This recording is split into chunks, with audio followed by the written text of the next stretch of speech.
श्रोतेहो नमस्कार. ऐसी अक्षरे रसिके या कार्यक्रमात आज आपण ऐकणार आहोत डॉक्टर अमेय देसाई यांचा ललितबंध माहेर कात टाकताना.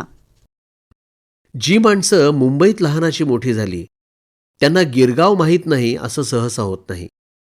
गिरगावामध्ये एखादा नातेवाईक किंवा लग्नाच्या पत्रिकेसाठी खाडिलकर रोडमध्ये मारलेल्या खेपा किंवा अगदी सार्वजनिक गणेशोत्सवाचे देखावे पाहण्यासाठी केलेली रात्रीची पायपीट अगदीच नाही तर गिरगाव चौपाटीवरच्या गुलाबी आठवणी.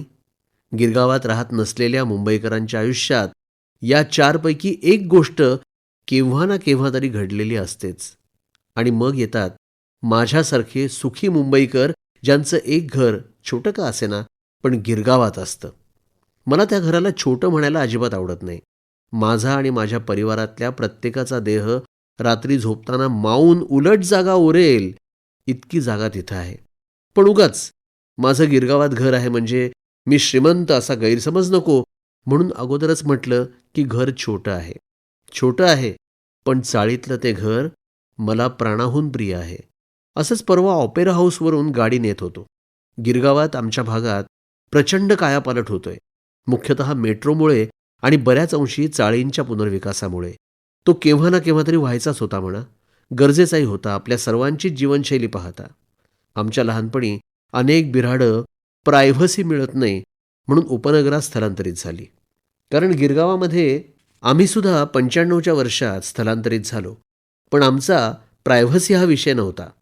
मी फुकट जाऊ नये यासाठी ते प्रयोजन होतं. गिरगावात अनेक डॉक्टर, इंजिनियर, वकील, कलाकार, IT प्रोफेशनल्स तयार झाले. पण एकंदरीत माझी स्वतःची पार्श्वभूमी नाजूक असल्यानं नो रिस्क या तत्वावर आम्ही उपनगरात गेलो. तेव्हा लागणारी प्रायव्हसी या कॉन्सेप्टची उत्क्रांती होऊन आता प्रायव्हसी मिळाल्यावर प्रत्येकाला स्वतःची स्पेस लागते.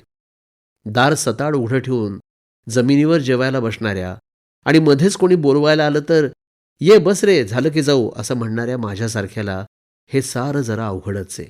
मागच्या महिन्यात कोलकात्याला गेलो होतो. म्हटलं 4 दिवस मनन चिंतन करायचं, पुस्तकं वाचायची, लेखन करायचं. सुरुवातीचे 3 तास केलंही, पण मग कसलं काय, उरलेले 93 तास पुन्हा दुनियादारी सुरू. पण मग वाटतं आपलं हार्डवायरिंगच तसं झालंय, किंबहुना प्रत्येक गिरगावकराचंच तसं झालेलं असावं असं म्हटलं तर वावगं ठरू नये. कारण एवढ्या गडद लोकवस्तीमध्ये इंग्रजीत ज्याला क्लोज क्वार्टर्स म्हणतात तसं जवळून मानवी जीवन, त्यातले वेगवेगळे रंग आणि सर्वात महत्त्वाचं ते त्या जीवनाचं वास्तव पाहता आलं की तसं व्हायचंच एखाद्याचं. पण इकडची लोकवस्ती जशी विरळ होत चालली आहे तशीच इकडची ओळख सांगणाऱ्या जागासुद्धा येत्या काळात विलुप्त होतील की काय अशी हुरहुर वाटते. ठाकूरद्वार नाका तर आता ओळखूसुद्धा येत नाही. मरीन ड्राईव्ह कोस्टल रोडमध्ये बहुतांशी लोप पावला. गिरगावची अर्धी चौपाटी केव्हाच व्यावसायीकरणात गेली. जुन्या दुकानांचं, हॉटेलांचं तर समूळ उच्चाटन झालं. काही एकांडे शिलेदार अजून खिंड लढवतायत हे खरं. पूर्वी आमचे आजोबा मिंटमधून रिटायर झालेलं आयुष्य जगताना दुपारची झोप झाली की मॅजेस्टिक सिनेमासमोरून घरून निघत ते ठाकूरद्वार नाका, शिक्कानगर, प्रार्थना समाज, गिरगाव नाका करत 2.5-3 तासांनी घरी येत.